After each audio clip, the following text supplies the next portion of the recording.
Oui, Adam, 2 mots sur oui, le Congo. Oui, excusez-moi. Donc, je disais aujourd'hui, la pluralité d'opinion n'est pas autant menacée au niveau du Congo-Brazzaville. Tout dépend, parlant donc de l'organisation des partis politiques, surtout majoritairement de l'opposition. Nous avions constaté que la manière donc d'appréhender le sujet, de pouvoir donc le prendre au niveau même des racines, par exemple, on prend la charte des partis politiques, etc., qui peut donc aboutir donc à cette pluralité d'opinions assez prononcée au niveau du Congo-Brazzaville, n'est pas pour autant la même chose que ces partis politiques l'appréhendent. Donc, ce qui fait réellement qu'on a une fragilité au niveau même de la rigidité de l'organisation même de la charte des partis politiques, qui font qu'on a tendance à pouvoir donc croire que voilà, l'opposition ou la pluralité d'expression n'est pas quand même assez organisée. La République démocratique du Congo, c'est notre prochain sujet. L'Assemblée nationale de la RDC a voté jeudi en faveur de la destitution de sa présidente Janine Mabunda, une fidèle de l'ancien chef de l'État Joseph Kabila. Une nouvelle charge du président Félix Tshisekedi qui a annoncé dimanche la fin de la coalition qu'il formait avec son prédécesseur. Les députés ont voté pour la déchéance de leur présidente par 281 voix contre 200, ainsi que pour celle de 4 des 5 membres de son bureau. Vivien Tomi, là où ça fait réfléchir, c'est que la coalition FCC de l'ancien président Joseph Kabila revendiquait jusqu'ici 300 députés sur les 500 du Parlement. Et s'il y a eu 281 qui ont voté pour la destitution de Janine Mabunda, c'est qu'il y a eu des députés qui ont fait défection à Joseph Kabila. Bien sûr, il y a eu ce qu'on appelle la transhumance politique parlementaire. Il y a beaucoup de députés pro-Kabila qui ont rejoint avec armes et bagages les rangs de la coalition en gestation, en création de M. Tshisekedi. Aujourd'hui, le problème qui se pose au niveau de la RDC, c'est que M. Tshisekedi veut s'asseoir pour bien gouverner, mais en essayant de se détacher des carcans, des racines, puis de l'emprise de M. Joseph Kabila. La première partie de cette bataille, c'est d'abord au Parlement. Si au niveau du Parlement, M. Tshisekedi arrivait à avoir d'abord un bureau qui lui est favorable, et en plus aussi plus de députés, parce que il faut avoir la majorité pour pouvoir faire passer son programme de gouvernement, parce qu'il envisage de changer également complètement le gouvernement, de nommer un nouveau Premier ministre. Donc, Janine, la présidente de l'Assemblée nationale, a été la première victime de cette transformation, de cette vie politique de la RDC après l'accord. Parce que, en réalité, aujourd'hui, en RDC, ce qu'on peut reprocher à M. Joseph Kabila, c'est de ne pas vouloir partir réellement. On a fait semblant de partir, mais on reste là et on veut tout téléguider. Finalement, M. Tshisekedi, Félix, a compris que s'il ne savait pas faire, il risquait de ressembler à une marionnette, d'être manipulé. Donc, il s'est dit, il faut effectivement casser cet accord. Mais c'est la démarche, la façon de casser l'accord qui à mes yeux, cause problème. Parce que, en réalité, pour un pays dirigé pendant pratiquement 18 ou 16 ans, par le régime de Kabila, il faut dire que on ne peut pas changer tout avec une baguette magique. Il faudrait aller doucement. Parce que si on prend déjà le Sénat, même M. Kabila est au Sénat. Et Kabila a également beaucoup de personnes aussi. Il est majoritaire au Sénat. Donc, si au niveau du Parlement, on arrive quand même à faire passer le coup, même la forme est discutable parce que déjà, il y a eu même des troubles. On est arrivé à avoir des blessés, des députés qui se sont affrontés, la foule qui a infiltré les parlementaires pour pouvoir créer du désordre. Monsieur Tshisekedi, bien sûr, qui a le soutien de la communauté internationale, entre guillemets, parce qu'il faut quand même mettre les choses au clair. L'ONU n'a pas été trop claire. L'ONU semble approuver les réformes et encourage quand même à éviter les troubles, la violence, et ainsi de suite. Mais les ambassadeurs de la Belgique, de la France, les États-Unis ont, d'une façon biaisée ou directe, donné leur appui à la réforme ou bien à la transformation de M. Tshisekedi. Mais quand on s'assoit pour signer un accord, il faut se rasseoir pour mettre fin à l'accord. C'est mieux parce que s'il faut aller par ces tactiques-là, par la force, par cette transformation brusque, le pays ne contient pas que des pro-Tshisekedi. Il y a également les pro-Kabila qui sont toujours dans le pays. Et quand on prend le Sénat, il risque d'avoir des problèmes. Donc les jours à venir ne sont pas très sûrs pour la RDC avec cette façon de transformer le pays que M. Tshisekedi est en train d'opérer. Vivement qu'il renoue avec le dialogue, comme on le dit toujours, quelqu'un qui a dirigé le pays pendant pratiquement 18 ans, on ne peut pas le jeter comme ça dehors. Il faut essayer de discuter avec lui, montrer qu'on est l'homme fort du pays, mais ne pas faire comme si on veut lui barrer la route, sinon ça va risquer de ressembler à ce qu'on appelle la chasse aux sorcières. Est-ce qu'on peut dire qu'avec cette destitution de Janine Mabunda, présidente du Parlement, Tshisekedi vient de marquer un gros point? Oui, je pense que Tshisekedi vient de marquer réellement un gros point. Mais au-delà de ce gros point, comme le regard assez factuel peut quand même le constater, il faut faire intervenir d'autres variables qui poussent. C'est vrai que d'un point de vue numérique et sur la forme, on peut estimer, comme venait de le dire tantôt Vivien, que réellement il y a eu des transhumants. Mais ces transhumants-là, c'est à prendre avec beaucoup de pincettes. Parce qu'aujourd'hui, il n'y a pas encore, disons, de vocation à s'y exprimer au niveau de ceux qui ont voté en faveur de Tshisekedi, d'organiser. Mais ça également, ça fait intervenir un peu l'organisation ou l'organisation du parti politique aujourd'hui, le FCC de Joseph Kabila, qui commence la coalition, qui commande déjà par s'effriter à prendre véritablement un coup. Puisque à partir du moment où c'est vrai, Kabila, on lui a quand même préparé un lendemain meilleur, etc. Mais au même moment, la présidente de l'Assemblée nationale prenait de plus en plus davantage des aises, qui font qu'elle se croyait au-dessus de tout, qu'elle était devenue pratiquement le numéro 1. De leur parti politique, ce que la plupart même des députés n'étaient pas d'accord, puisque elle n'était pas aussi conciliante envers certaines propositions que certains prenaient. Donc, en réalité, l'effritement de ce parti politique a commencé un peu plus loin. Mais il y a aussi la rationalité que beaucoup ont fait aussi évoquer dans ce choix-là de pouvoir donc la dissocier. Parce que ce schéma-là, nulle part ailleurs, vous le verrez au monde. Déjà, lorsqu'on prend seulement 2 élections, nous prenons pendant le Burkina Faso, vous allez constater que au niveau des pronostics, au niveau des candidats qui étaient devenus en tête, vous allez voir que ça reflétait plus ou moins les élections législatives ou la proclamation ou le résultat des élections législatives. La même chose lorsqu'on prend au Ghana, vous allez constater que les 2 présidents qui étaient pratiquement devenus au coude à coude, vous allez constater également qu'au niveau même des législatives, ça se refait. Donc ça vous a dit aujourd'hui, il faudrait réellement qu'on pose la question sur la crédibilité de l'organe organisateur des élections au niveau de la RDC. Comment on en est arrivé là?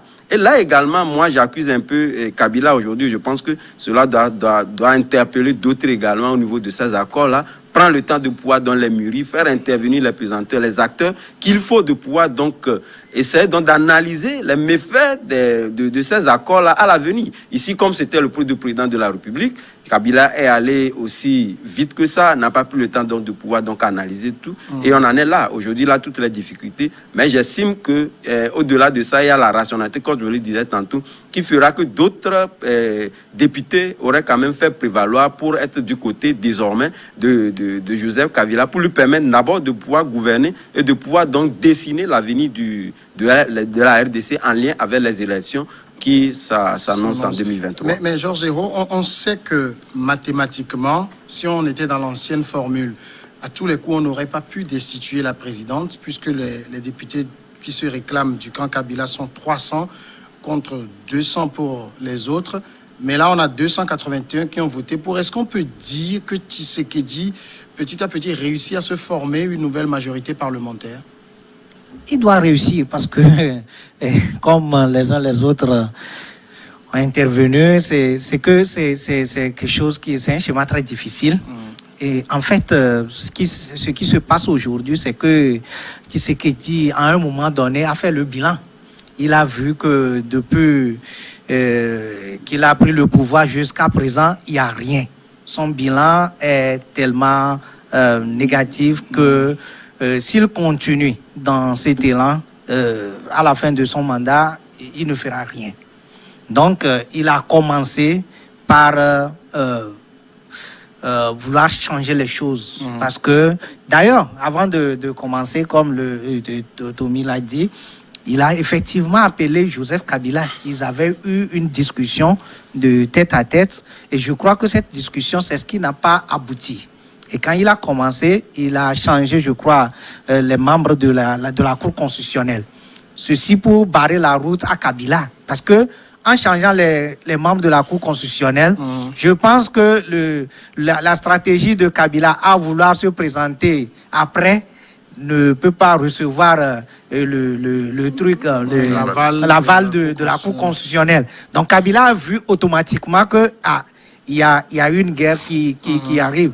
Donc ça s'est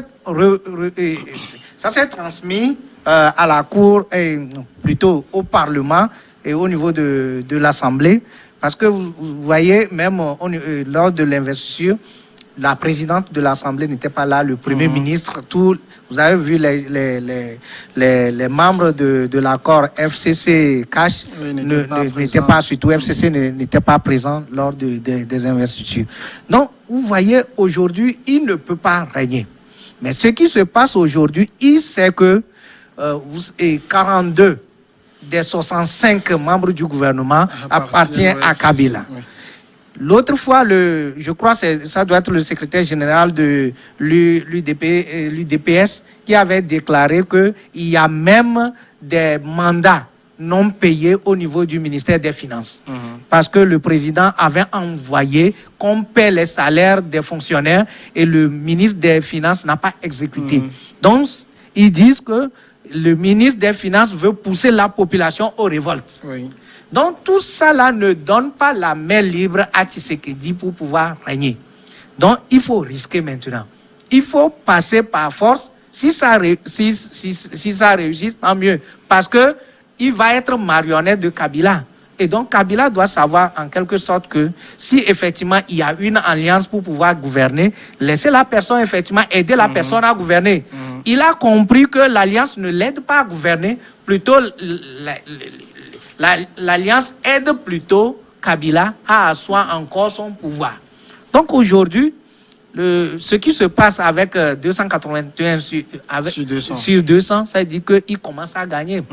Le bureau d'âge même, après, ils étaient même passés voir le président pour le saluer, pour dire que nous sommes d'accord, nous sommes prêts à vous supporter, avant même l'élection hier.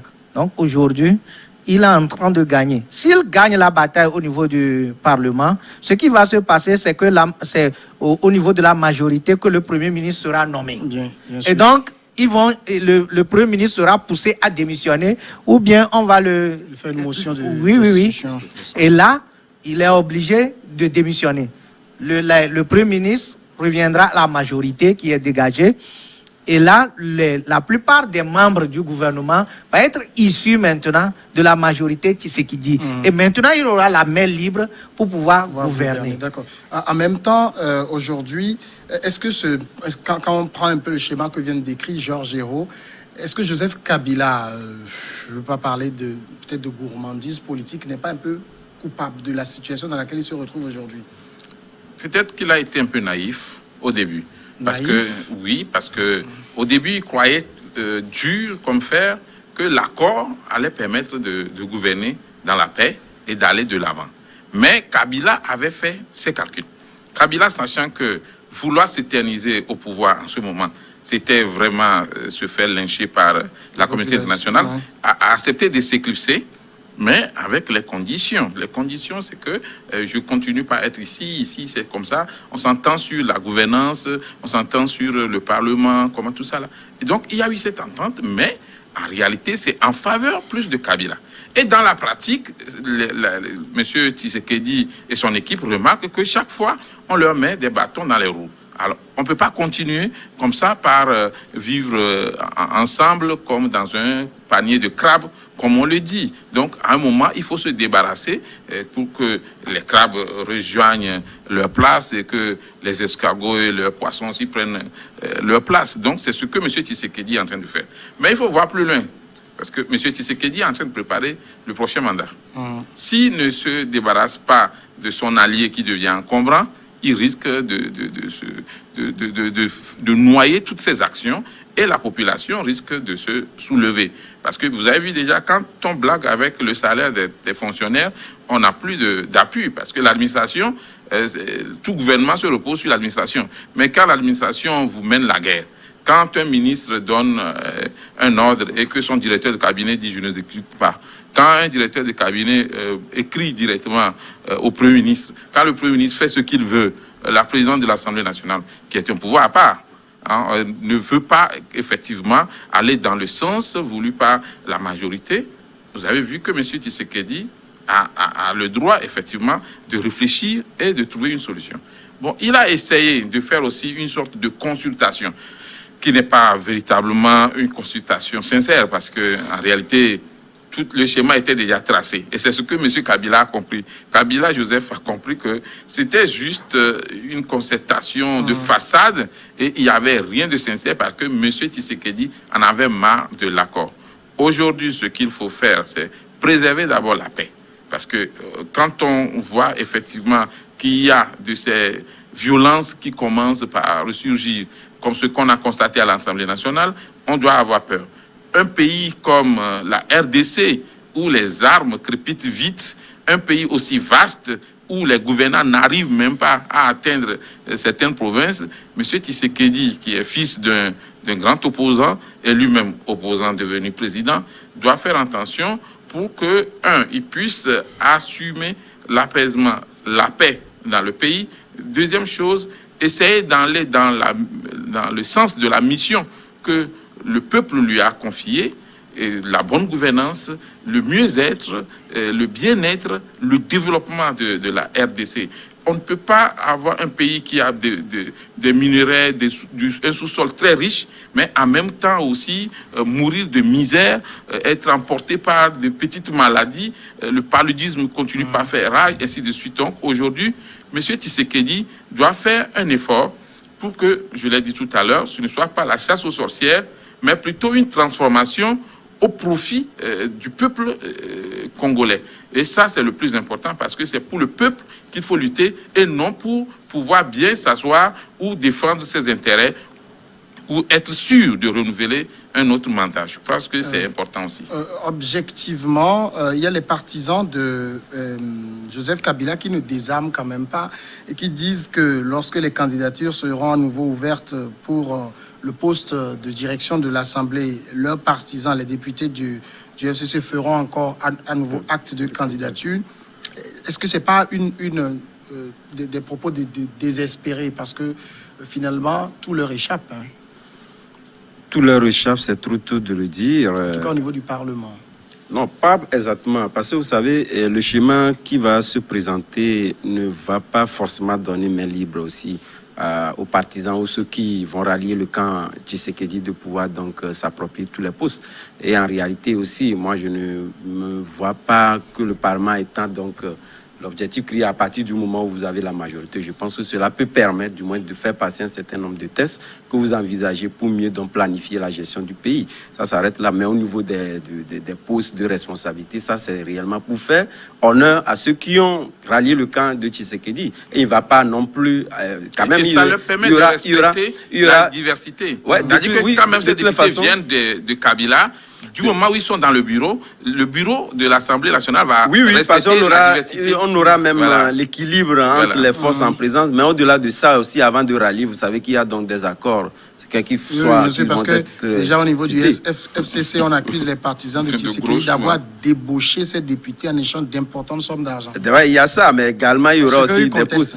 Non, de toute façon, ça n'a jamais été... De l'argent et des promesses politiques. Tout à fait, personne ne va forcément l'acter publiquement. Mais on sait comment ça se passe. Lui-même, il est venu comme cela. Entre les deux jusqu'au jour d'aujourd'hui, personne ne saurait nous dire le contenu de l'accord qui a été signé. Mais je pense qu'aujourd'hui, il a aussi trop tôt de pouvoir donc le concevoir comme étant un bouée de sauvetage au niveau de Tshisekedi. Parce que vous savez, la RDC, moi j'aurais bien aimé que cela soit quand même, disons, carrément une facette de positivité pour la RDC de pouvoir réellement restructurer, disons, les structures, surtout organisatrices actrice de ces élections-là. Par exemple, au niveau de la structure, je ne sais pas si c'est la CENI ou la CEI, là-bas c'est la CENI. C'est la CENI. Je pense que c'est mieux l'organiser. Et ça, ce schéma-là permet réellement de mieux organiser. C'est la RDC qui nous avait prêté des machines avant. Voilà, donc ça permet de mieux organiser la CENI pour que l'expression populaire puisse être exprimée dans les urnes et éviter réellement ce schéma-là. Parce que quelque part,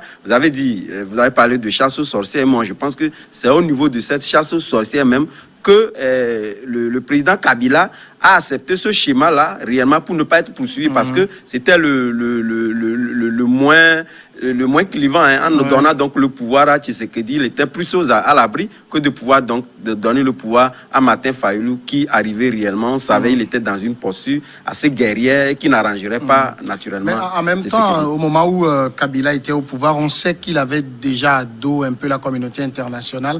Aujourd'hui, cette communauté internationale soutient Tshisekedi puisque vous avez les États-Unis qui disent nous soutenons le processus démocratique en cours en regardant ce qu'il y a de meilleur pour l'avenir de la RDC. La France, de son côté, soutient les réformes engagées par le président Tshisekedi. La Belgique est prête à contribuer à la mise en œuvre d'importantes réformes. Bref, quand tout clignote ce côté Tshisekedi, Kabila doit s'inquiéter. Il va s'inquiéter. Et il s'inquiète déjà. Vous savez, mais la bonne nouvelle aujourd'hui, c'est que Tshisekedi ne va pas totalement fermer la porte de Kabila. Parce que vous voyez de l'autre côté avec les Katumbi, les Bemba, tout ça là, c'est pas sûr parce que nous sommes en politique. C'est des gens. Oui, c'est des gens à un moment donné qui peuvent aussi dribbler Tshisekedi facilement. Vous voyez, quand Tshisekedi a commencé, c'est avec son principal allié Vital qui a été sacrifié premièrement. Donc, les gens sont aussi méfiants. Ils vont à cet accord avec beaucoup de méfiance. Parce qu'ils voient que le monsieur, à un moment donné, va devenir leur adversaire. C'est que c'est pour asseoir, comme le dit Vivian, c'est pour asseoir son autorité, c'est pour asseoir son pouvoir, et surtout pour le deuxième mandat. Donc aujourd'hui, le Tshisekedi ne va pas totalement fermer la porte de Kabila, mais seulement il va faire en sorte d'avoir la majorité pour pouvoir gouverner. Et il est prudent, ainsi que les autres qui sont alliés, il est prudent aujourd'hui. Ce qui se passe en RDC, c'est qu'à un moment donné, soit ça va s'exploser. Puisque vous avez souligné la communauté internationale qui cherche même la peau de Kabila et de certains des dirigeants, de ses proches. Donc, ils ne vont pas se laisser comme ça. Ils vont vouloir préparer le contre-attaque. Et c'est pour cela qu'à un moment donné, Tshisekedi... politique. Non, politique. C'est pour cela que ça se joue au niveau des politiques. Pour ce premier mandat, ça se joue au niveau de la politique et de l'armée. La population va être laissée à part de côté pour le moment. Oui. Puisque, vous voyez, Tshisekedi a déjà appelé l'armée. L'armée avec les a pas appelés, ils ont réaffirmé encore leur... Non, il les a convoqués. L'allégeance à lui. Oui, il les a convoqués. De toute façon, il est le chef suprême. Il est le chef suprême. Et c'est normal, c'est de bonne guerre. C'est pour dire que il va vouloir avoir la main sur tous les leviers pour pouvoir diriger. Il sait que Kabila ne va pas laisser, puisque si Kabila a été lésé, quand Kabila sera écarté, c'est la communauté internationale qui va demander sa peau. Oui, mais ce qu'il faut faire remarquer, moi je pense que les députés qui ont fait le choix de rallier Tshisekedi aujourd'hui, c'est une très bonne anticipation parce que lorsque vous avez l'armée derrière vous, vous avez la communauté internationale. Rien de plus. Mais il y a quand même la conviction politique aussi. Ceux qui connaissent réellement l'environnement. Il faut défendre aussi sa conviction politique. Oui, ceux qui connaissent l'environnement au niveau de la RDC, c'est le grand levier qui permet de toutes les façons de gagner les élections prochainement. Et ils veulent aussi garantir, disons, le deuxième mandat dans leur avenir politique. Donc, il n'y a pas de choix que de pouvoir s'engager dans ce chemin. Je pense que ce qui est très important pour nos pays africains, c'est que les dirigeants soient capables de s'entendre réellement avec leur opposition. Ensuite, quand on devient effectivement président de la République et après on doit partir, avant de partir, il faut bien négocier les accords. Parce qu'ici, on a compris que M. Kabila a voulu juste s'assurer de certains avantages. C'est ce qui a fait que c'était un accord précipité qui a été signé. Aujourd'hui, ça pose problème. Et les opposants doivent être capables de discuter avec ceux qui sont au pouvoir et leur dire, écoutez, même si vous partiez, il n'y aura aucun problème, il n'y aura pas la chasse aux sorciers. Tant qu'on ne tient pas ces discours-là, ceux qui sont au pouvoir vont vouloir toujours s'accrocher. Vont s'inquiéter d'abord. Et ceux qui vont venir auront toujours des problèmes. Je crois que c'est important, c'est important aussi. Mais cet accord, c'est bien. Mais du moment où vous ne laissez pas la personne diriger le pays, ça remet tout en cause. C'est le problème. C'est à lui de s'affirmer. En fait, c'est parce que vous laissez les pots de banane. C'est ce qu'il est en train de faire, justement. Vous laissez les pots de banane alors que nous sommes en accord. Vous ne payez pas les salaires alors que nous sommes en accord. Mais vous voulez faire soulever la population contre la personne. Alors que c'est cette personne qui va vous protéger contre la communauté internationale. Devant le blocage, il faut prendre ses responsabilités. Dans un contexte bicaméral comme celle de la RDC, contrôler l'Assemblée nationale, il y a le Sénat aussi. Hein, c'est pas facile de contrôler. Et M. Kabila est au Sénat également. Oui, on est d'accord. Avec Sénat, beaucoup d'autres membres aussi. Oui, mais lorsque je pense qu'aujourd'hui, le suprématie venait à être dessiné où on n'a pas forcément la majorité absolue, parce que ce qui se voit actuellement, ce n'est pas encore une majorité absolue. Ça permettra. C'est une majorité quand même. C'est de toutes les façons si on prend ce qui permet de redessiner en fait le schéma qu'on aura au niveau du Sénat. Donc, de toutes les façons, ça ne cause pas problème, parce que l'élection du Sénat dépend réellement du visage que présente l'Assemblée nationale. La grande pause, et puis après le journal, on sera là.